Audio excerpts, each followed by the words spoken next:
మూలం నుంచి 10 అవతారాలు తానే ఎత్తింది అవతారం. ఎత్తినప్పుడు పురుషుడిగా వచ్చింది. పట్టణం నుంచి ఫస్ట్ ఏంటమ్మా మత్స్యం, ఆ తర్వాత వరాహం, కూర్మం, నారసింహం, వామనం, పొట్టివాడు గట్టివాడు అంటారు వామనం. తర్వాత మళ్ళీ నెక్స్ట్ అవతారం ఏంటి వామనం తర్వాత రామ, పరశురాముడు, రాముడు, కృష్ణుడు, బౌద్ధ, కల్కి. చూసారా ఈ 10 అవతారాలు? అమ్మవారు ఖాళీగా వచ్చినప్పుడు ఆ ఖాళీ ఏమైందంటే మళ్ళీ కృష్ణుడిగా వచ్చింది, లలితగా వచ్చింది. లలిత ఎవరు? బండాసురుడికి బండాసుని సంహరించేటప్పుడు లలితగా వచ్చింది.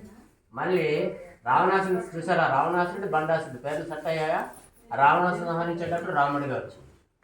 ఆ రాముడికి ఆ పురుషుడు అయినప్పుడు రాముడు, స్త్రీ అయితే లలిత. అలాగే స్త్రీ అయితే దుర్గ, పురుషుడు అయితే నారాయణ. అందుకే శివుడికి ప్రియ అందరూ కూడా. అమ్మవారిని అయ్యి శ్రీ మహావిష్ణువు అన్న అమ్మవారిని వీళ్ళిద్దరిని ఒకలాగే చూసుకుంటారు. మంచి మిత్రుడు అంటే విష్ణువుని తీసుకుంటారు. తను భార్య అన్నప్పుడు అమ్మవారిని తీసుకుంటారు.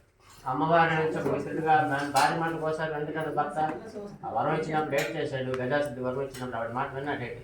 అప్పుడు ఏడ్ చేసింది ఆవిడ నారాయణుడి కేశవుడిగా వచ్చి, నారాయణ నువ్వు బాలాశంకరుడివే, సదాశివా నువ్వు బాలాశంకరుడివే, కానీ ఎవరికి పడితే వరాలు ఇవ్వకూడదు నాయన, నీ స్నేహితుడిగా చెప్తున్నాయి అని ఆ స్నేహితుడిగా చెప్పింది. అలా చెప్పడం ఏంటంటే ఒక్కోసారి మన స్నేహితుల మాట వింటాం, కనుక ఆ స్నేహితులుగా వస్తుంటారు. అప్పుడు స్నేహితుడు ఎవడు? విష్ణు. శివుడికి విష్ణు, ప్రీత ఎవరు? శివుడు, విష్ణు. ఆ విష్ణు స్వరూపంగా వచ్చింది ఆవిడే. అలాగే రాముడు ఏంటంటే రాముడు వేరే. అందుకే చూడండి మీకు దేవతల్లో ఉన్న అవతారాల్లో భగవంతుని నారాయణ అవతారాల్లో రాముడు అంత లాలిత్యం లావణ్యం ఎవరికి ఉండదు. రాముడిని చూడగానే ఒక మోహం కలుగుతుంది, అంటే ఒక విధమైన అనురాగం కలుగుతుంది.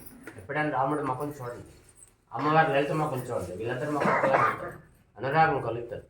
ఆహా ఎంత చక్కగున్నాడు తల్లి, ఎంత చక్కగున్నాడు తండ్రి అని చెప్పి ఆ రామదాసికి ఆయన ఎందు ఇది తీరలేదు, దాహం తీరక ఆ భక్తిలో ఉండిపోయి ఏం చేశాడంటే రాముడు అడిగాడు, నీకు ఆత్మ నీకు ఇది ఇస్తాను, స్వర్గాన్ని ఇస్తాను, వెళ్తావంటే స్వర్గంలో ఏముంటాయి స్వామి అంటే అక్కడ ఏమి కష్టపడక్కర్లేదు, పూజలు చేయక్కర్లేదు, పునస్కారాలు చేయక్కర్లేదు, హాయిగా తినేసి పడుకోవడం అన్నాడు. అలాంటి భక్తి నాకు అక్కర్లేదు. ఎక్కడ నీ నామ కీర్తన ఉంటుందో, ఎక్కడ నీ భక్తుల దర్శనం ఉంటుందో అది నాకు కావాలంటే ఆ భక్తుల యొక్క ధూళి కావాలన్నాడట. అంటే రాముడి యొక్క అది ఎంత మహాభక్తుడో చూడండి. మనమే భక్తులని ఫీల్ అవుతాం, కానీ అలా ఫీల్ అవ్వలేదు ఆయన. ఎవరు? రామదాసు అన్నాడట, రామా నిన్ను దర్శించుకొని వస్తాడు చూసావా, ఆ పాద ధూళి నాకు సోకితే నాకు అదా అమృతం అన్నాడట.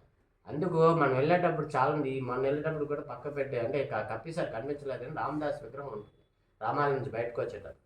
ఆ పాద ధూళి ఆయనకి ఇష్టం అంట. రామదర్శనం ఎవరు చేసేది? ఎవరైనా సరే అపర నీచుడైనా సరే ఆంభాగ్యం కలిగిందంటే అతను పుణ్యాత్ముడు అయిపోతున్నాడు. ఆ పుణ్యాత్ముడు అయినాక ఆ రామ పాతధూళి మహిమ అంటే ఇది చాలా ఇష్టం అటండి రామదాస్కి. అంత గొప్ప భక్తుడు రామదాస్. అయితే రామదాస్ కంటే ముందు ఉన్నారు ఎవరండి? ఆంజనేయ స్వామి ఉన్నాడు. కానీ ఆంజనేయ స్వామి కూడా రామదాసుని మెచ్చుకున్నాడు. రామదాసు తర్వాతే నేను నీ భక్తుడిని, రాముడు దాసుడిని. రాముడికి దాసుడు ఎవరంటే రామదాసుడు, దేవికి దాసుడు ఎవరు? దేవి భక్తుడు దేవి దాసుడు అవుతాడు. చూసారా? అలాగే ఇది మా అబ్బాయి కాదు రాముడు మన ప్రసాదం పెట్టాక అప్పుడు